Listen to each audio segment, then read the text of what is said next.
Aujourd'hui, on va commencer le lab. On va commencer avec la première partie, comme déjà mentionné dans l'introduction, qui est la mise en place du underlay. Donc, on va voir. Donc, premièrement, on va commencer par la configuration des interfaces. On va les activer. On va les configurer avec Jumbo Frame. Donc, Jumbo Frame, c'est on configure les interfaces pour qu'ils supportent des paquets de longueur plus que 1500 octets. Parce que comme vous savez, la taille par défaut c'est 1500.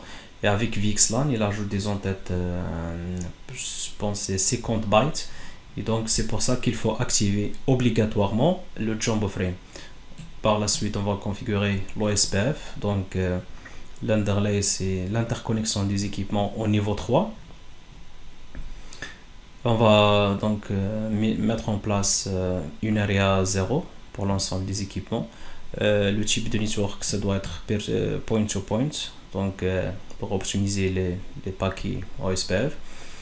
Une autre fonctionnalité qu'on va utiliser, c'est unnumbered. Donc ça veut dire quoi? Ça veut dire on va pas affecter des adresses IP spécifiques pour chaque interface, mais plutôt pour optimiser cette partie-là. Donc on va mettre en place cette adresse IP. Donc chaque switch il aura une adresse IP sur le loopback 0.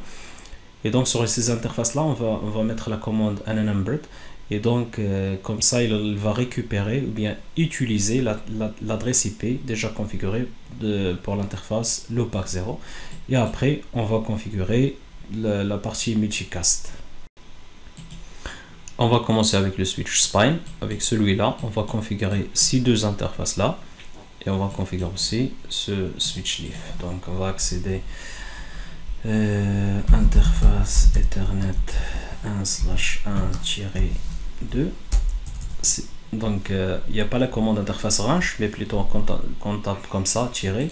Comme vous voyez, donc c'est comme ça pour configurer les deux interfaces. Donc premièrement, ils sont par défaut en switch port, donc ils sont niveau 2, on va les mettre niveau 3, comme ça, 9 switch port. Autre chose, on va configurer le Jumbo Frame, qui est donc le MTU. La valeur maximale c'est 9216 pour cet simulateur, mais c'est déjà suffisante pour le VXLAN. Quoi d'autre? On va mettre No Shutdown pour activer les ports. On va checker les ports. Donc une information concernant les switch Nexus, donc tu n'as pas besoin de taper do, mais même à partir d'ici on peut taper les commandes directement. Donc show run interface eth1/1 et voilà, il a pris en charge la conf qu'on vient d'affecter. On va faire la même chose pour le switch leaf, donc e1/2, la même chose. Donc interface th1/1-2, no switch port,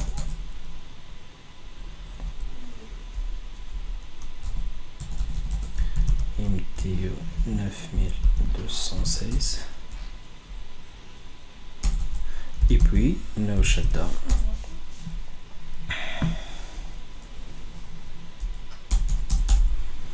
Sur ce switch là, j'ai activé la partie syslog comme ça pour voir qu'est-ce qui se passe. Voilà. Et donc maintenant on va configurer l'OSPF. Je suis toujours sur le switch spine. Donc une information importante concernant le Nexus, c'est que il faut activer les fonctionnalités quand vous allez les utiliser. Par exemple, OSPF, si j'essaye de configurer routeur OSPF, ça va pas marcher. Pourquoi? Parce qu'il n'est pas activé. Donc qu'est-ce qu'il faut faire?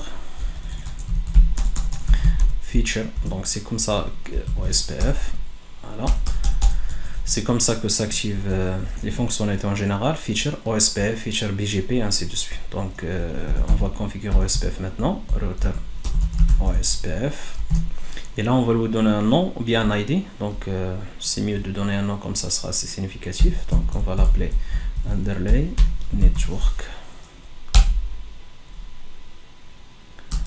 Voilà, underlay tout minuscule. Log adjacency, on va activer les messages pour qu'il soit logué.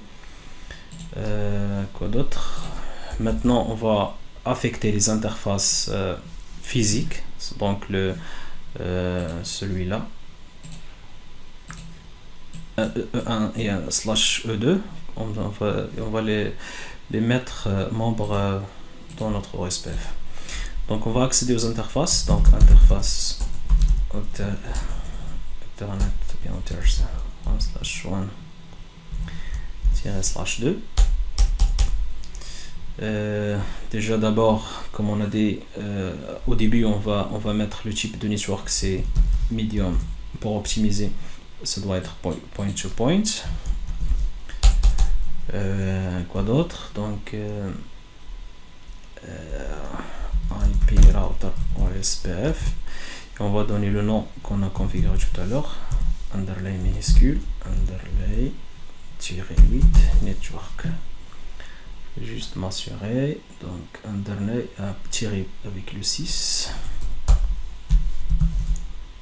et puis le area, on a dit tout à l'heure qu'on va mettre area 0, donc soit on écrit comme ça 0, soit on écrit comme ça, les deux sont valables. Pour l'adressage IP, on a dit tout à l'heure qu'on va mettre la commande IP unnumbered, donc le pack 0. Alors show run interface internet pour checker la conf. Voilà, tac IP unnumbered, on l'a mis dans le réseau SPF.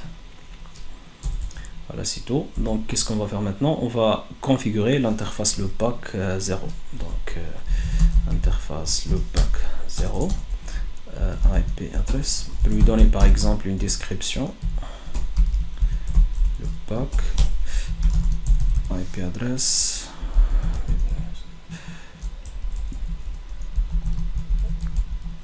192.168.0.1. Les switch Nexus ils supportent le masque comme ça, /32, c'est pas comme les autres switch traditionnels, ce qui facilite l'écriture. Et puis on va intégrer aussi l'interface loopback 0 dans l'OSPF, IP router OSPF, donc underlay tiré avec le 6 network et le area comme ça. Donc si on fait par exemple show IP OSPF interface, voilà, on a cette interface, et puis on a le loopback, ça doit être aussi. Okay. Voilà, il est là. Voilà, c'est bon pour la partie OSPF. Pour le switch spine, donc on va passer au switch leaf et faire la même chose.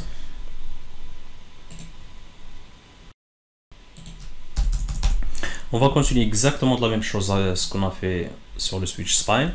Donc, comme on a dit tout à l'heure, on doit activer d'abord la fonctionnalité OSPF. Et puis, on va router OSPF. On va lui donner un nom, underlay, tiré avec le 6, network, underlay. Après, on va configurer les interfaces pour qu'ils soient membres de area 0 de l'OSPF area 0. Donc interface ETH Ethernet 1/1-2 et puis alors on a dit medium point to point, on a dit aussi IP router OSPF underlay avec le 6 network area, et puis là pour l'adresse IP number loopback 0 show run interface TH1/1. Voilà, donc on va continuer avec l'interface loopback 0. Donc, comme déjà indiqué au schéma, donc l'adresse IP ça va être .0. Donc IP adresse 192.168.0.3/32, et puis description loopback, on va l'insérer ou bien l'intégrer sur OSPF, donc IP router OSPF underlay-net area 0.0.0. Voilà, donc share IP OSPF interface. Voilà, les interfaces ils sont up, ils sont membres de l'OSPF. Voilà. Là on va checker la partie OSPF, si le voisinage a été bien fait, donc il doit être fait sur cette interface là, 1/1 share IP OSPF neighbor. Voilà, il est en état full. Voilà, via cette interface là, c'est la seule qui connecte les deux switches leaf and spine. Et voilà, le voisin il a l'adresse IP .0.1. On peut faire par exemple share IP routes OSPF. Et voilà, donc on connaît cette adresse IP à travers cette interface physique. Donc ça c'est ça la partie underlay, c'est ça le voisinage qu'il faut faire. Cette opération qu'on vient de faire sur le switch spine et le switch leaf, il faut faire exactement la même chose sur l'ensemble de la fabrique. Donc si on a par exemple je ne sais pas moi 10 switch Nexus leaf, autant de, en général on trouve que 2 spines.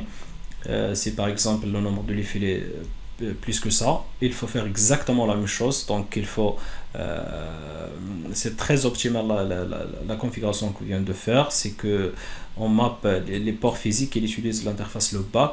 Il faut créer tous les switches doivent être membres de Area 0, comme ça les switches ils vont être joignables à travers la Area 0. Voilà pour la partie OSPF. Pour la partie underlay layer tree, c'est ça la procédure qu'il faut dupliquer ou bien à refaire sur l'ensemble des switches. Le seul changement qu'il y a, c'est l'adresse IP du loopback qui doit être changée d'un switch à l'autre. Donc la prochaine étape, c'est qu'on va configurer le multicast. Donc la deuxième brique qui reste pour la partie underlay, c'est le multicast. Donc le multicast qui sera utilisé pour les requêtes qui s'appellent flood handler. Donc pour les équipements qui connaissent la destination des switches, donc il ne va pas utiliser le multicast. Mais s'il arrive qu'il n'arrive pas à trouver la destination qu'il cherche en host, donc il doit diffuser un message de flood handler. Et donc la partie la plus optimale de le faire, c'est de le faire à travers multicast, comme déjà expliqué. Donc le type de multicast qu'on va utiliser, ça s'appelle sparse mode, où les switches, on va choisir les switches spine pour qu'ils jouent le rôle de rendez-vous point. Unicast rendez-vous point, il permet de configurer la même adresse IP sur les deux switches spine. Comme ça, si celui-là tombe en panne, donc comment ça va passer les messages multicast.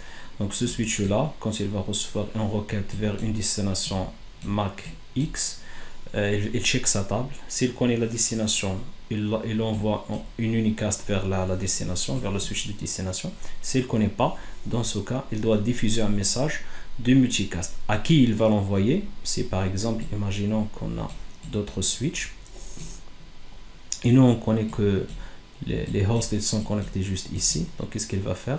On va configurer un groupe de multicast entre ces switches là.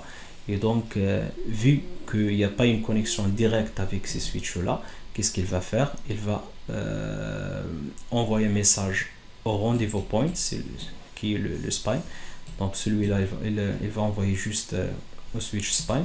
Et donc le switch spine il s'en charge pour l'envoyer aux autres switches qui sont membres du multicast. Donc celui-là sont tous membres. Donc une fois il l'envoie sur le switch spine, le switch spine il va envoyer un message qui dispose cette information là. La configuration qu'on va mettre en place, on va commencer d'abord par les switch spine. Donc on va activer d'abord la fonctionnalité multicast PIM, which is Protocol Independent Multicast. Cette commande là, IP PIM rendezvous point address, il va permettre de configurer l'adresse IP de rendez-vous point. Le groupe list sur lequel il écoute, c'est depuis /24. Ça veut dire il y a beaucoup de groupes multicast. Et là, on va spécifier exactement la range qui sera utilisée par le SSM. Source spécifique multicast range, il va être utilisé, c'est celui-là. Parce que cette plage-là, ça commence par 224 et jusqu'à 239. Et après, c'est juste pour la redondance. IPPIM Unicast Rendezvous Point, ça va permettre de configurer la même adresse IP 1.10.1.2.3 sur le spine 1 et sur le spine 2. Après, on va configurer, créer une nouvelle interface, le back 1, qui va porter l'adresse IP du rendezvous point. On va la mettre dans le réseau OSPF, toujours la même area 0.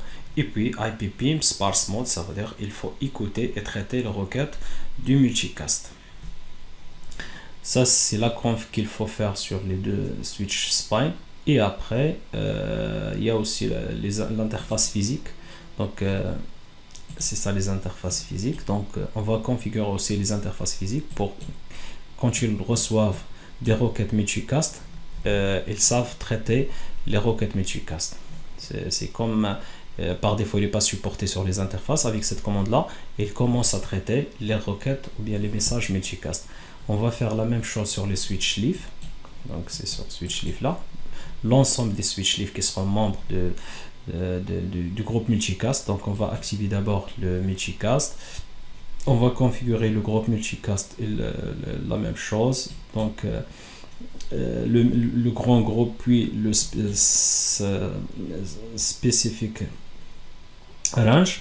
Et après on va configurer le pack 0 pour qu'il communique avec le réseau du multicast et l'interface physique par laquelle qui sera utilisée pour communiquer avec les switch spine. Et après la deuxième interface physique pour le deuxième spine. Et après on va checker si notre configuration est bien faite avec les commandes suivantes. Show IPPIM rendezvous point et show IPPIM interface brief. Donc comme on a dit, feature PIM, on active la fonctionnalité d'abord et puis on va configurer la conf multicast qu'on avait tout à l'heure et puis on va configurer l'interface le pack 1 sur l'interface le pack, voilà, et puis les interfaces physiques et la logbook 0.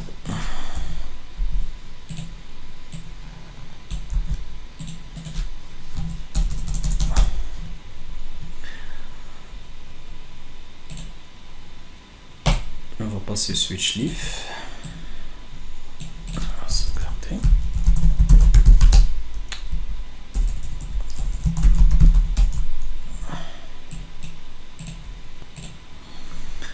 Alors, feature PIM.